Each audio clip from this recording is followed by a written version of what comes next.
আসসালামু আলাইকুম, শুভ দুপুর সবাইকে। আশা করি সবাই ভালো আছেন, সবার দোয়ায় আলহামদুলিল্লাহ আমিও ভালো।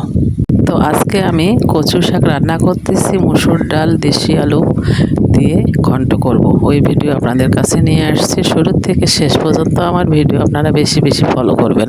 আমার বাবার বাসার এই কচু শাক খেতে কিন্তু অনেক মজা লাগে।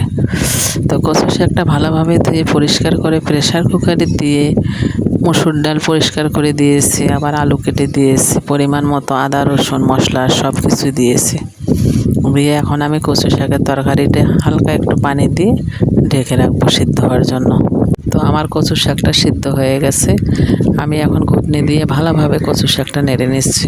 নেড়ে আমি কিন্তু বাগার করব। এভাবে কিন্তু কচু শাকটা রান্না করলে তরকারিটা খেতে অনেক মজা লাগে। তা আমি এখন এই বাগার করতেছি।